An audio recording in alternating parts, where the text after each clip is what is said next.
G'day friends and folks, and welcome back to another Q&A session. Now, what separates this Q&A session from every other Q&A session that I've done in the past is that I have another person, another being, another soul to help me answer some of these questions. That's right, and I don't know about human or soul, but being, I would say I'm in there. Absolutely, so let's get straight into this first question, which is, if you were to be any character in Dragon Ball Z, who would it be? All right, well, I'll go first on this one. I have it narrowed down to two people. One is Mr. Satan because he never dies and he's a millionaire. He never does anything except for let other people win his battles for him and take credit for it. He lives a pretty good life, so I would pick him. And other than that, I pick Whis because he's a being called Whis and nobody can mess with him. I mean, I can't argue with that. I would like to be Mr. Satan, but just there's so many better people out there. For example, Vegeta, he's just pure badass. Another person who Bills. Oh, not Bills. I can't believe I said Bills. Beerus. Same thing. Beerus. Beerus doesn't have to. Beerus just is. I was thinking about this the other day. Like, what if I had Beerus's power? I could just go off, not worry about anything. I could just like fly off out of the earth and pretty much just do whatever I want. So like, I mean, you can't really beat that. If you were Mr. Satan, you would have money, but you wouldn't be able to. You wouldn't be able to like do what Beerus could do.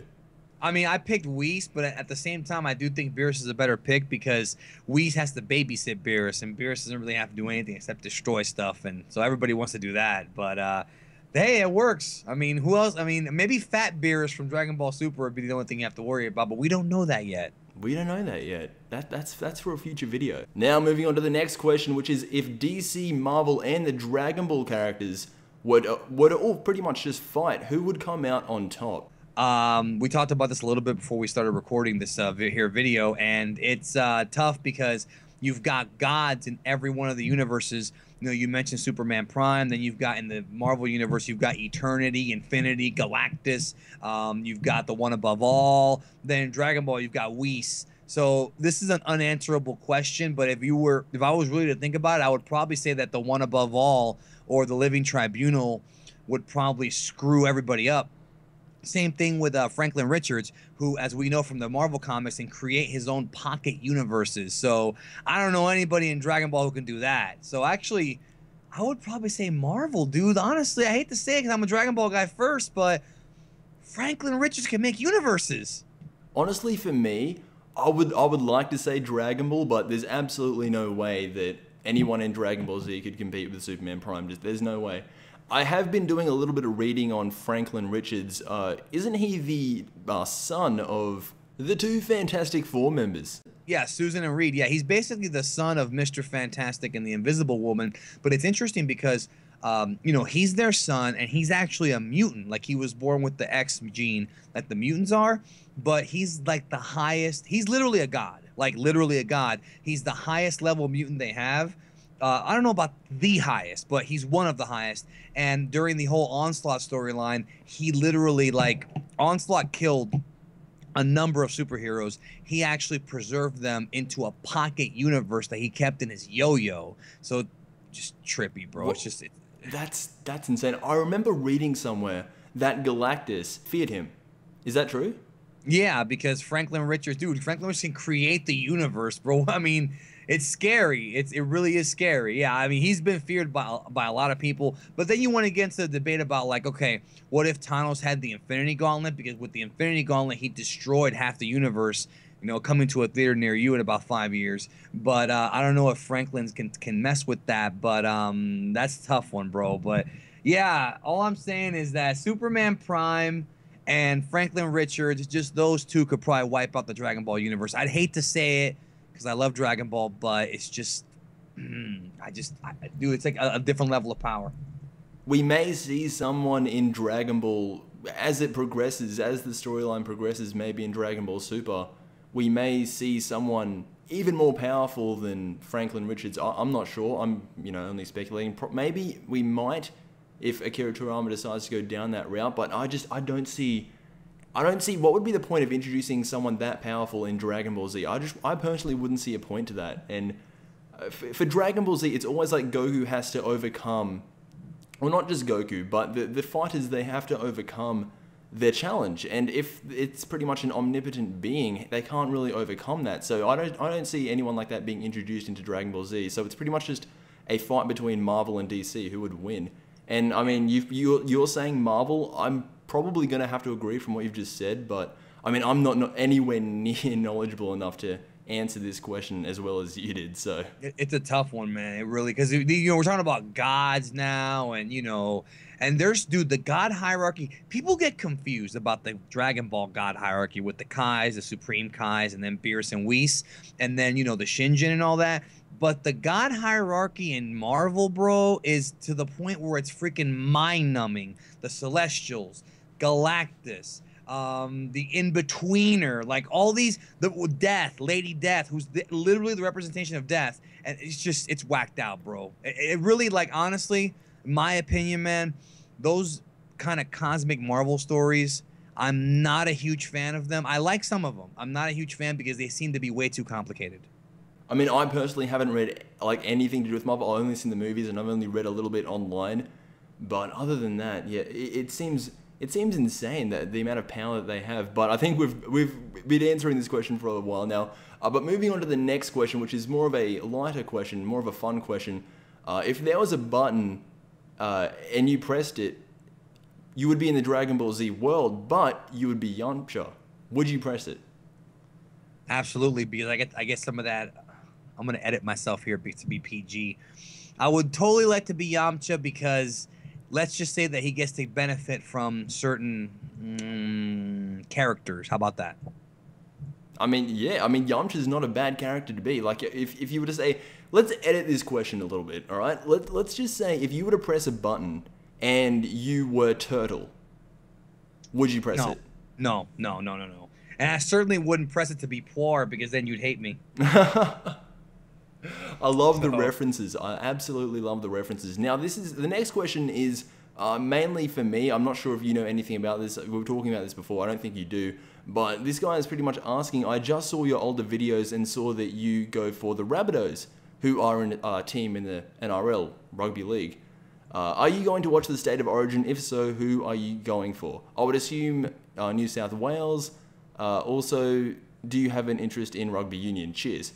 Alright, so there's different parts to this question. I did make a Rabbitohs video, but that was only because they won the grand final last year. If they didn't win the grand final, I probably wouldn't have made that montage. I said to myself I wanted to make a montage of whoever took out the premiership. And since it was the Rabbitohs, I, did it for them, obviously. So I don't actually go for New South Wales because I don't live in New South Wales. I live in Queensland. So, obviously I go for Queensland. I am going to watch the State of Origin. The State of Origin, it's appeared, Game 1's happened, Queensland won that, and Game 2 just happened yesterday. New South Wales unfortunately won that, so it's all up for deciders in Game 3, which is going to be in Suncorp Stadium, Brisbane, which I'm personally really looking forward to. And to answer the final part of the question, rugby union, I haven't really watched it. I'm more into rugby league. But I mean, I have played rugby union. I definitely like the game, but to watch, I prefer rugby league more to watch. Now, I'm just getting into like learning about rugby league from you and Super Jayan. Shout out to Super Jayan. I was going to ask you a question here kind of related to it. In Australia, when you go to one of these games, do they jip you on the freaking food like they do in this country? I mean, everything in Australia is much more expensive than it is in America. But I would say not really. I mean, it's like $4 for a hot dog. Gum in Australia is $1. I mean, I've heard that that's like a rip-off because some guy told me that in America it was like 50 cents or something. So yeah, and it used to be like 15 cents back in the day, or like 10 cents. Yeah, bro. No, it's just that when we go to sports games here, like American football or baseball, all that stuff, it's just, bro, it's just $8 a drink. Oh, and here's the other one too. Oh, I'll never forget this one. I went to a Buccaneers game, who is a horrible football team, by the way. I went to a Bucs game, and I remember I asked for a Coke light ice, and the guy's like, I cannot give you light ice. I'm like, why? I don't want that much ice. He goes, I can't do it. It's part of the rules, because they want to save every little bit with that extra ice in there, bro. That's how cheap they are. These companies, man, it's the new world order, I'm telling you. That's a topic for another video, bro. I was asked to do a video about that. Maybe I will one day. But now moving on to the next question. Who is your non-canon favorite character? Are you gonna go first, or shall I? I mean, I'm still trying to think. I'm probably going to say Pycon, to be honest. There's not non-canon. Maybe Gogeta in the Janemba movie, or maybe Janemba himself. That's what I was gonna say. Janemba. Janemba's my favorite movie villain. I would probably go with Janemba. Yep. That's what I would go with. But there's a few good ones back in like Dragon Ball, like some underrated picks. Like if you watch Dragon Ball, like the little green fox guy was kind of cool. The old fisherman was kind of cool in Dragon Ball. But yeah, I would go with Janemba because he's just awesome. He's like, if Janemba could talk, that would be. I feel that would have been better because Janemba, it felt like he was just more of a clone of Kid Buu, to be honest. Like he couldn't talk. I would have preferred it if he could talk. Then he would probably be my favorite, but I'm going to have to go with Gogeta when he fought Janemba. Yeah, and Gogeta, the thing about Gogeta is that he's not technically canon, but he could be because Goku and Vegeta could do the fusion. So it's like I would call it like secondary canon in that it's possible, but we never see it. Kind of like how the Grand Kai is not in Dragon Ball Z, the manga, but he does exist because Toriyama created him. So it's like secondary canon. We don't see him, but he's there. So I guess you could say that. I don't know. Absolutely. Now moving on to the next question, which is, have you ever thought that Dragon Ball sounds like dragon porn? No. No. Now moving on to the next question, which is, who is your favorite YouTuber besides yourself? Expert Games. Geekdom 101. It's an easy question. On to the next one. Next question, which is, why is Super Saiyan God Super Saiyan's hair blue? If you think about it, if you really think about it, Super Saiyan God Super Saiyan, isn't it defined as being Super Saiyan God, which their hair is red, plus the original, normal golden Super Saiyan? And if you fuse those colors together, wouldn't that make orange? Yes, it would. It doesn't make any sense. Yeah. Well, what Toriyama said in an interview recently, what happened is if you went to Japan and you went to go see the movie in theaters, you got this little book. And the book, there's always little tidbits. And one of the tidbits was an interview with Toriyama where they asked him about this. And he said that he made Goku's hair and Vegeta's hair, spoiler, blue because he felt that Goku was tranquil and that it represented the fact that he had complete mastery of the form. So that's the best explanation that can be given from the guy who created it himself. Ah, so Toriyama's gone for symbolism. He does that a lot, believe it or not. He does do that a lot. But a lot of it is beneath the surface. So a lot of people have also said that, the colors of a fire, how it's like red, yellow, and then blue. That's another little thing, which is kind of wrong because red is stronger than yellow in Dragon Ball Z with the last two movies. But blue is the hottest flame, so there's something to that as well. I heard that, yeah. But moving on to the next question, which is, I think this is mainly for me, unless you can answer this question as well. What dub of Dragon Ball Z aired in Australia? I wasn't around when it initially aired in Australia. I mean, I wasn't, to be frank, I wasn't old enough. But the version that I watched on Cartoon Network was just the basic Funimation dub. It wasn't the Ocean dub, it wasn't the Blue Water dub. It had Bruce Falconer's music. I remember that specifically. But let me ask you a question about that though. Did you guys get it like in seasons, or did you get like the whole thing in one shot? I remember watching.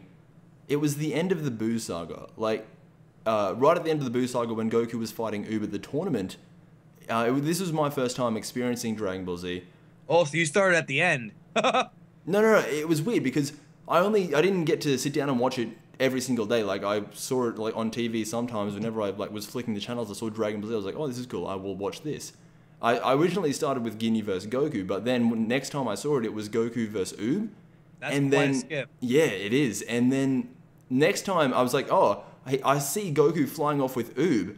And the one thing I noticed, it didn't have the next time on Dragon Ball Z, because usually at the end of each episode it has next time on Dragon Ball Z and it goes into, the highlights of next episode. It didn't do that for the final episode, and I was thinking, like, why isn't it doing it? It can't possibly end there. Like, I didn't think it was going to end there, because, like, as a kid, like, what? It doesn't make sense. So I tuned in the very next day just to see what happened, and guess where it started? Radix? Exactly. Oh, well, at least you got to see it from beginning to end then. That's not where I watched it from beginning to end. I just went out and bought all the seasons because I couldn't wait, all those days. I just wanted to watch it like in sequence, like Marathon. episode after episode. Exactly.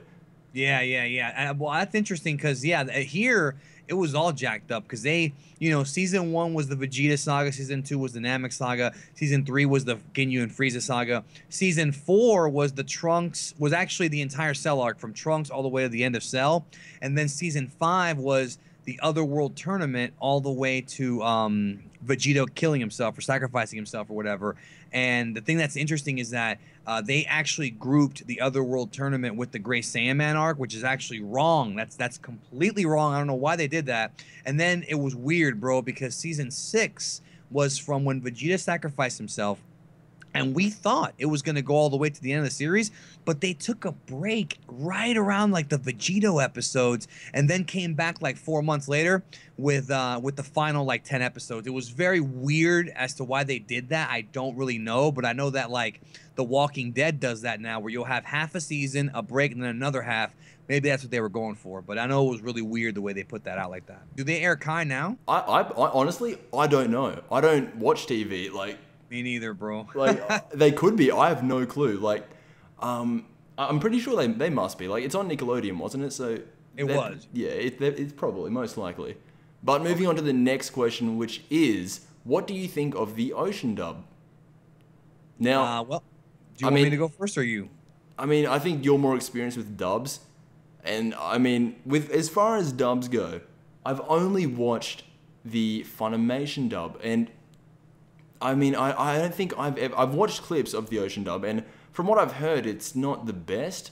Like, it just doesn't. Isn't the Ocean dub the over 9,000? Isn't that where Vegeta? Yeah. That's what I thought. Well, the thing about the Ocean dub is that, and I'll go into detail one of these days about all this stuff, but basically just the Cliff Notes version is that it's pros and cons. It was heavily edited. I mean, heavily. They cut 67 episodes down to 53. There was a lot of editing with the violence. Blood was taken completely out of the show. Hell became the home for Infinite Losers. That's where they got that from. Just so many edits. It almost bastardized the show in many, many ways. But in my opinion, the vocal cast was really, really good. Now, Schemmel and Sabit and those guys, they did get better as time went on because they did redub Dragon Ball Z for the Orange Bricks, and they did do it for Kai, obviously. And they're really good now, don't get me wrong.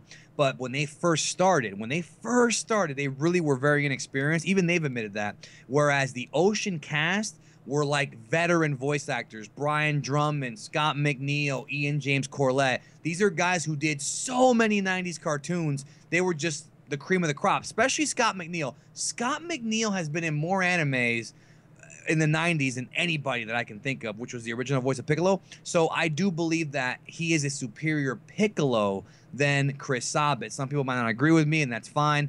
But what's weird about the Ocean dub, I don't even know if you even have heard of this, because in Australia it's like a different world, but there is no Frieza saga of the Ocean dub. It's very weird. When the Ocean group got called back to redub Dragon Ball Z for the Canadian market, they called them back, and they started with Trunks arriving. So if you're watching Dragon Ball Z in Canada, the only way you saw the end of the Frieza saga, all the stuff that happened with Krillin dying and all that, is if you watched it either on DVD or if you watched the Funimation dub. So it was so weird going back and forth between voices. But I will say that the Ocean dub got significantly worse as time went on. More edits, the script changes. They used the Funimation scripts basically, but they made more changes. The original, there's 2 Gokus, there's 3 Gokus. It's a mess. It's a mess. So those are kind of the pros and cons of the Ocean dub, I guess. Cliff Notes version. There's more details, but that's just the short version. I mean, all I have to say to that is that you must be the absolute master, the epitome epitome of every single dub known to Dragon Ball Z. Like, what you were just throwing out facts left and right. Like, oh my god, I didn't even know like half of these things that you were just telling me. Like, well, that wasn't even the original dub. There was also the Harmony Gold dub, which came out before, and the Harmony Gold dub was like another group of veteran voice actors in the 80s. They did, so trip out on this one. They dubbed Dragon Ball movies 1 and 3, which is, you know, Legend of Shenlong or Curse of the Blood Rubies and Mystical Adventure, and they dubbed the first 5 episodes of Dragon Ball, you can find the movies on YouTube. You can watch them anytime you want. The voices are pretty cool. Goku's name is Zero for some reason. I don't even know about that. But those first 5 episodes they dubbed, nobody has been able to find them. There have been claims. It's almost like we're talking about Bigfoot here. There have been claims for 15 years that these episodes exist, but not a soul has been able to find these things, man. So I don't even know. I'm starting to question their existence. I remember 5 years ago, I read on Kanzenshuu that there's actually an ocean dub version of Kai. But again, where is it? It's been years. These are like the urban legends of Dragon Ball that people hear about, but we might never see it. We might never even find these things, but they're supposedly out there. And then there's also the Malaysian dub, which is horrible. And then, of course, the Big Green dub, which is my personal favorite. But that's another story for another day. All these dubs, I've only heard of the Ocean dub and the Funimation dub. So guys, if you want to know anything about Dragon Ball Z, go to this man's channel. Your mind will be blown. I haven't even done videos on the dubs yet. Well, I will say this though, if you want to have a good time, bro, honestly, have a good time, just go to YouTube, type in, and don't pause this video when we're done. Go to YouTube and type in the Big Green dub. You will not believe your eyes, bro. Or your ears. You will not. The reason why it's called the Big Green dub is because Piccolo's name is Big Green. So that's his name. That's his name in the show. So that's why Team 4-Star, is that why they referenced Dende as Little Green? That's it. And another one is, why do they call him Whiskers the Wonder Cat? Because in the Harmony Gold dub of Mystical Adventure, his name is Whiskers the Wonder Cat. Team 4-Star has a lot of those little inside jokes, but if you look up like the Big Green dub or the Malaysian dub, when you listen to the Malaysian dub, you'll think it is Team 4-Star. That's how bad / good it is. So I encourage everybody to go to YouTube and look that up because it's very funny. I had a great time listening to those. That sounds absolutely amazing. But now moving on to the final question of this video. It's a similar question, but the best versions of Dragon Ball, Dragon Ball Z, or Dragon Ball GT. I don't know if this guy's referring to dubs or like... He's probably referring to dubs. But for me personally, it's Bruce Falconer with the Funimation dub. That's what I grew up on, and that's probably what I'm just going to keep watching till the day I die.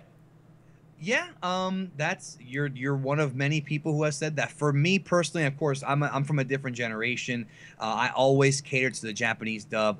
It's my thing. I love Shinsekai Kikuchi. I love the Japanese version, and I feel personally, I've said this many times, I feel like if you are a hardcore fan of Dragon Ball, you should watch it in Japanese at least once. I'm not saying you have to favor it or you have to, love it as much as I do. Certainly, everybody has their own opinion, but you should watch it at least once. Not for the voices or for like the music, more so for the script changes, because the script changes in Z, the original Funimation dub, are really bad. Whereas the Kai dub, I actually feel that the dub of Kai is superior in English to the Z dub, and this is going to sound really weird, but I feel that the Japanese Kai dub is inferior to the Z dub, because when you listen to the Kai dub in Japanese, their voices are like, they sound really lazy. Like they sound like they're phoning it in, you know what I mean? They've already done it sorry, edit that out. They've already done it like 15 years ago.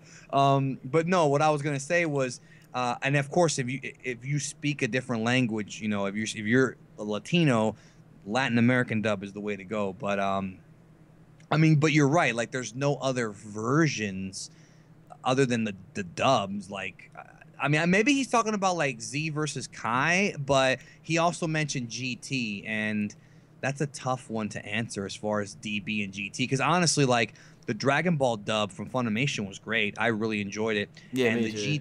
And the GT one, I sounded fine, but I haven't actually watched it on the home video version, so I don't know how that sounds like. But I don't know what to tell you, bro. It's just, that's kind of my opinion. I think you should watch it in Japanese at least once to be aware of the script changes. But after that, if you want the most accurate English dub, the Kai dub does have the most accurate scripts because Chris Sabat himself supervised the translation, whereas Barry Watson, who is like Lucifer to the Dragon Ball community. He supervised the old one and made a bunch of changes, and you know, whatever. I'm rambling at this point. That's very interesting. But now I was just scrolling up the Ask FM page, and I said that this was going to be the last question, but I just saw the question of the day, and it kind of relates to this Q&A, because this Q&A is obviously like related to Dragon Ball Z and all things, you know, of that nature. And the question of the day actually is, who is your favorite fictional character? Now, for me, it's Vegeta every single time. And since I recently started watching Death Note again, I'm probably going to say Vegeta and Light Yagami. That's just, they're the two of my most favorite fictional characters, and I really want to get your opinion on this, Geekdom, because it's actually really cool that this is our question of the day, because usually the questions of the day are completely ridiculous. Favorite fictional character ever? Yeah, of all time, I don't know. I'm like right now, like I'm scanning in my brain here, right? Like who my favorite fictional character, and like I like Frieza, I like Luke Skywalker, I like Wolverine. I'm just throwing the people who I like out. I like Deadpool, I like Thanos a lot. Thanos, I love him. I'm just throwing people out, you know. I like Batman. I love Batman. That's another good one. I don't know if I have a favorite, bro, because that's a loaded freaking question, dude. You know what? I'm gonna hit you with one right now, bro. It's gonna throw you for a loop. My favorite fictional character of all time is Odysseus from the Odyssey. Because if you want to read a story about a manly, first of all, it's the story that every other story is based off of. The Odyssey is the manliest story ever told. Manly, bro. We're talking about balls, all right? And if you go to YouTube and you type The Odyssey, you can watch the 1997 like 4-hour movie. It was cut into 2 parts, and it's just fantastic. I know it's kind of out of left field, but I love The Odyssey because it was the first like epic story. Even Dragon Ball has copied from it because it's like an epic long journey. It's the hero's journey, but it was the first story ever told back in like the BC, millions of years ago. Great. That's my pick. Out of left field, that's my pick. I mean, I've never heard of the Odyssey before, but I mean, if it has balls, I'm down. Dude. So check it out. I don't care. Put this in the video or not. All right. The Odyssey is about a guy who goes off to war, and with Achilles, you know, it's Greek mythology, and you know, Achilles gets his Achilles heel cut, you know, the whole thing. And then he has to, like, you know, they go to war to Troy or whatever, and he has to make it home. But what happens is Poseidon, the god of water, helps him win the war, but he doesn't thank Poseidon. He just kind of gets real arrogant and real cocky. So Poseidon sends his ship, like, you know, he controls the ocean. Right. Sends his ship like somewhere else. So he runs into a Cyclops, right? And the Cyclops, like, they get the Cyclops drunk because he refuses to let them leave. And so all this stuff's going on, right? All this, like, he's going through this epic quest where he has to go like to hell to get like a potion that will give him like the ability to like move the ship to, you know, to where he's supposed to go. But then he ends up on this island where this witch turns his men into pigs, and then after that he finds another witch who seduces him for 7 years. Dude, it's like the most epic story.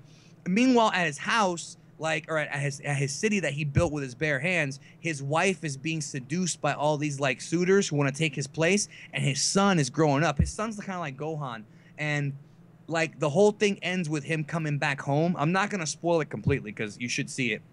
He comes back home and he has to retake the land from, or his city from the suitors. Bro, it's so freaking manly. There's nothing manlier than a guy going off to war, having sex with goddesses, and then coming back to his city and slaughtering a bunch of dudes and taking his town back. I'm sorry for that rant, but I just love that story. Absolutely. I'm definitely going to check that out later on, maybe when we finish this. But that has been all the questions for today, guys. Hopefully you have enjoyed. I don't know how long this video has been. It looks like it's been 20 minutes. I'm not too sure. But as always, guys, if you have enjoyed, I will leave a link to this website where you can ask me a bunch of questions. Hopefully I can have Geekdom on like sometime again in the future. This was really fun. Definitely. And yeah, I'll leave a link to Geekdom's channel down below. And as always, I will see you in the next Dragon Ball Z video.